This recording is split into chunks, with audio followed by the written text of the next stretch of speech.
Hello everyone. बात करने वाले हैं आज के इस वीडियो में। हाल ही में आपने देखा होगा कई घटनाक्रम हुए भारत के अंदर, जिसमें सत्यपाल मलिक जी के बारे में जो मैंने पहले ही चर्चा कर रखी थी।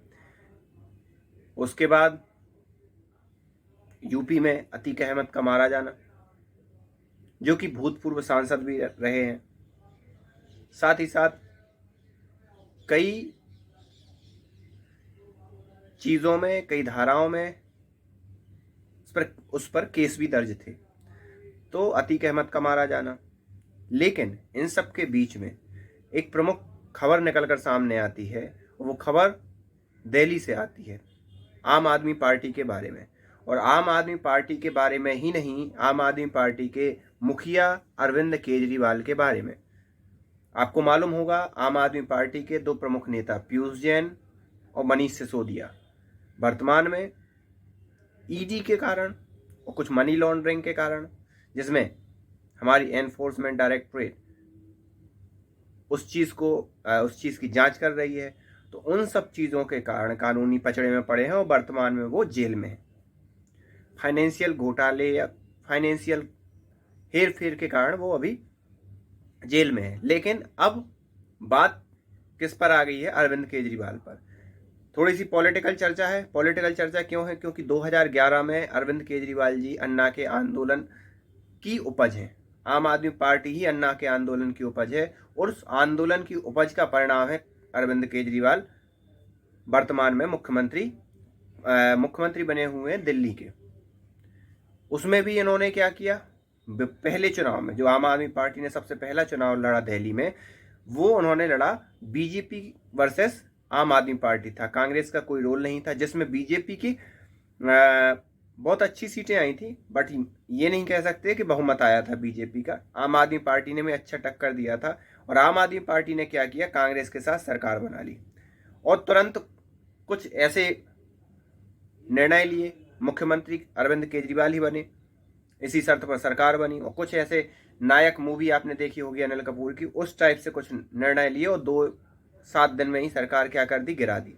उसका परिणाम ये हुआ कि लोगों को ये लगा कि हाँ भाई, बंदा इसी को हम बनाते हैं, क्योंकि 7 दिन में इसने जैसे जैसे निर्णय लिए, ये निर्णय अगले 5 सालों में भी वैसे ही निर्णय लेगा। तो अरविंद केजरीवाल जी ने क्या किया? 7 दिन में सरकार गिरा के, और भंग असेंबली थी, क्योंकि तीनों पार्टियों को बहुमत नहीं था। बीजेपी कांग्रेस और कांग्रेस और आम आदमी पार्टी के साथ जाती नहीं। आम आदमी पार्टी ने कांग्रेस का साथ छोड़ ही दिया था, तो भंग असेंबली थी। इस केस में क्या होता है? अगले 6 मंथ्स के अंदर वहां पर फिर से चुनाव करवाने पड़ते हैं।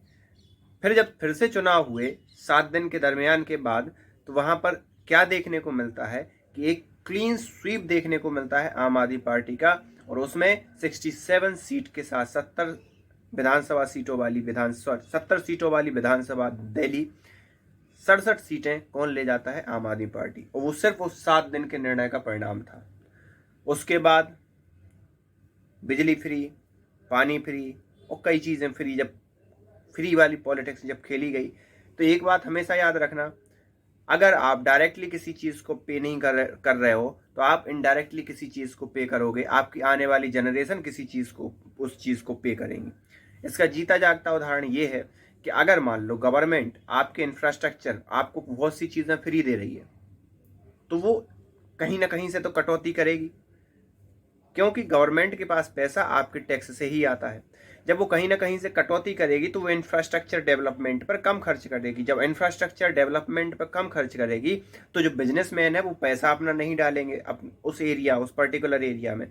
जब बिजनेसमैन पैसा नहीं डालेंगे, तो वहाँ के लोगों को रोजगार नहीं मिलेगा। जब वहाँ के लोगों को रोजगार नहीं मिलेगा, तो उनके आगे आने वाली संतानें को एक अच्छी शिक्षा, अच्छा खान पान और अच्छा रहन सहन नहीं मिलेगा। और इससे एक पूरा का पूरा समाज और एक पूरा का पूरा देश, पूरा का पूरा एरिया अनडेवलप्ड हो जाता है और कंटिन्यूसली वो गरीबी की चपेट में जाता रहता है। क्योंकि बच्चे होना, और ये एक स्वाभाविक सी प्रक्रिया है, तो वो जनसंख्या तो आपकी बढ़ेगी, लेकिन आप उस जनसंख्या को मैनेज करने के लिए एक प्रॉपर कदम नहीं उठाते हो, तो आपको ये परिणाम देखने के लिए मिलते हैं। और यही दिल्ली के साथ हुआ। फ्री की पॉलिटिक्स खेली गई, किसी भी प्रकार का कोई इंफ्रास्ट्रक्चर डेवलपमेंट नहीं हुआ। वो ये हुआ कि नोएडा में, फरीदाबाद में जो इंफ्रास्ट्रक्चर डेवलपमेंट हुआ, कई कंपनी आई, तो दिल्ली के जो आसपास के लोग हैं उनको रोजगार मिला, इसमें नो डाउट। और दिल्ली खुद एक राजधानी है, तो पहले से वहाँ डेवलपमेंट था, वहाँ पर टैक्स कलेक्शन भी ज़्यादा था। लेकिन फिर भी टैक्स कलेक्शन, इन सब चीज़ों को, जो फ्री की राजनीति हो रही थी, उस चीज़ को मैनेज करने के लिए दिल्ली गवर्नमेंट ने क्या किया, शराब वाली नीति, फ्री मतलब शराब आपको, या जो दारू की बोतल है वो आपको घर तक पहुंचाने की सुविधा दी गई।